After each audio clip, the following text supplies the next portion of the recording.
mchango wake katika vita hivi na pia katika kuathiri labda hatua zinazopigwa kwenye vita hivyo kwa jumla. Niungane moja kwa moja na Steven Nzioka ambaye amekita kambi katika kaunti ya Makueni. Atazungumza tu na baadhi ya wanawake katika eneo hilo kufahamu iwapo mazungumzo tunayoendeleza katika studio yanaeleweka moja kwa moja na wanawake mashinani. Wanajua umuhimu wa kutetea haki za wanawake na kupinga dhulma na ukatili wa dhidi ya wanawake, na pia wanaelewa tu kwa jumla femicide na mauaji ya wanawake kufuatia jinsia zao ni nini ladha kwa jumla. Steven, kwako tukipata kauli za wanawake hao. Naam, kama ulivyotangulia kusema ni kuwa kuna ongezeko la dhuluma za kijinsia na vile mauaji ya wanawake hapo nchini. Na hii leo tutakuwa tunazungumza na wawili hapa, mmoja akiwa ni yule mwenyekiti wa Women Challenge to Challenge, na pia tutakuwa tunazungumza na mwingine aweze kutueleza nafasi yao ni gani. Na kama mpiga picha wangu anaweza onyesha tu, huyu ameweza ni wale ambao tunasema ni people living with disabilities, amekalia kiti cha magurudumu. Ataweza kutuelezea yeye kama mwenyekiti nafasi yao kama wasimamizi wa watu ambao wanaishi na ulemavu ni gani katika jamii. Karibu kwenye KTN. Mimi kwa majina naitwa Veronica Njuhe, mwenyekiti wa chama cha Women Challenge to Challenge. Na hichi chama cha Women Challenge to Challenge kwanza ni chama cha wamama walemavu, kiliundwa na wamama walemavu. Kwa hivyo sisi kazi yetu ni kupigania haki ya wamama walemavu. Kwa hivi sasa vile dunia iko, si dunia, tuseme Kenya imekuwa, watu wamekuwa kila mara kuna changamoto ya wamama walemavu, si wamama, wamama kuuliwa, kufanyiwa violence. Lakini sababu ya chanzo ya hii mambo yote ni sababu wamama wanakuaga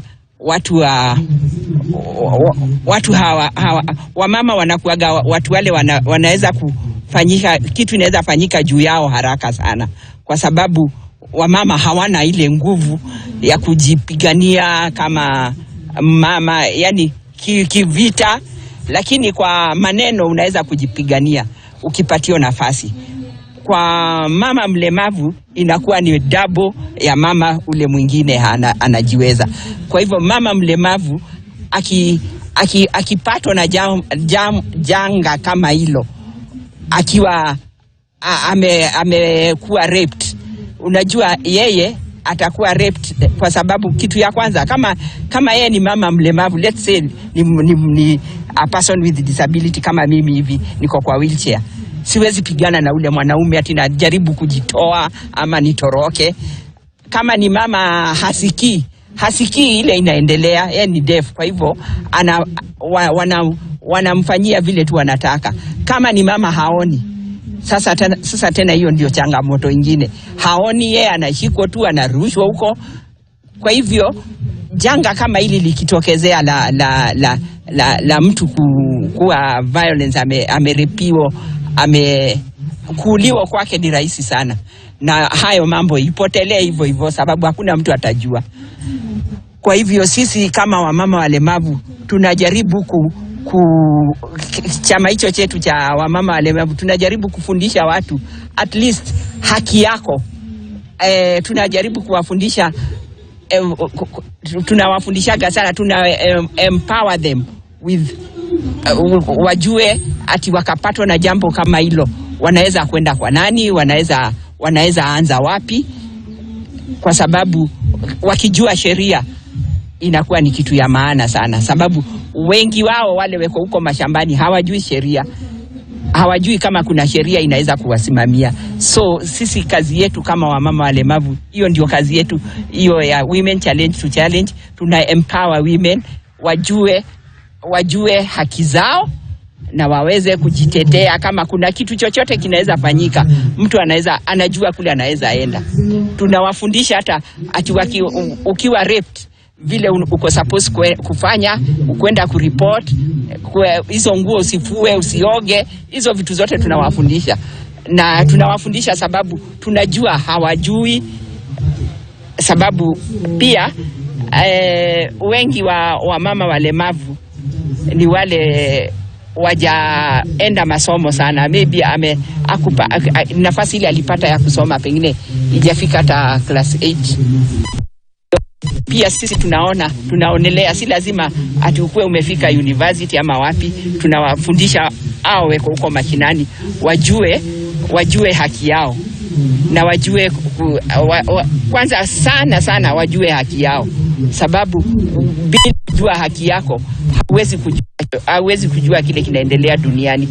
Ndio kimefanya hata kwa wamama walemavu tumejaribu hata wale wamesoma, sababu tuko na wale wamesoma, tunajaribu hata waingie kwenye bunge wakajitetee kama watu wale wengine, sababu siku hizi tunaona Kenya kama hauwezi kujitetea hakuna chako kiko.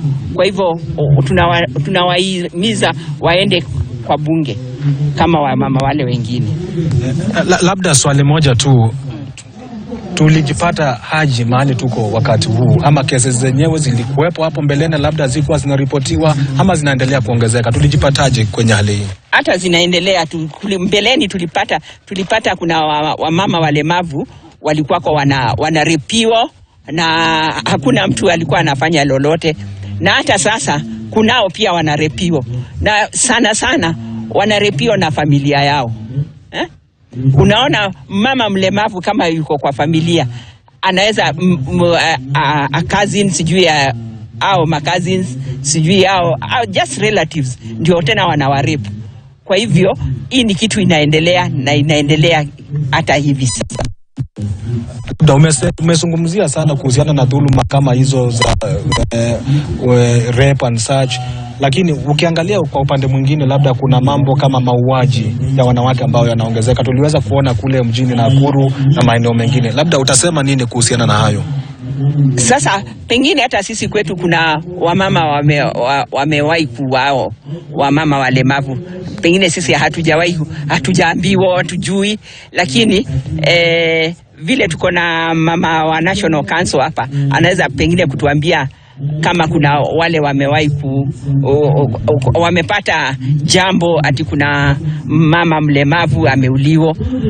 Kwa hivyo anaweza kuwa pengine anajua zaidi, lakini sisi ile kitu tumefanya kama WCC tumeweza kuwafundisha, na tuko hata kwa chama chetu tuko na lawyer ule anasimamia watu kama hao. Asante. Nataka tuzungumze na mwingine hapa aweze kutuelezea kwa majina anaitwa nani, na labda atuweze kutuelezea takwimu zinaonyesha nini hapa nchini Kenya kuhusiana na dhuluma za kijinsia na pia mauaji na mambo ambayo yanafanyika kwa jinsia ya kike. Tuanze kwa majina. Asante na shukuru. Kwa majina naitwa Diana Mugo.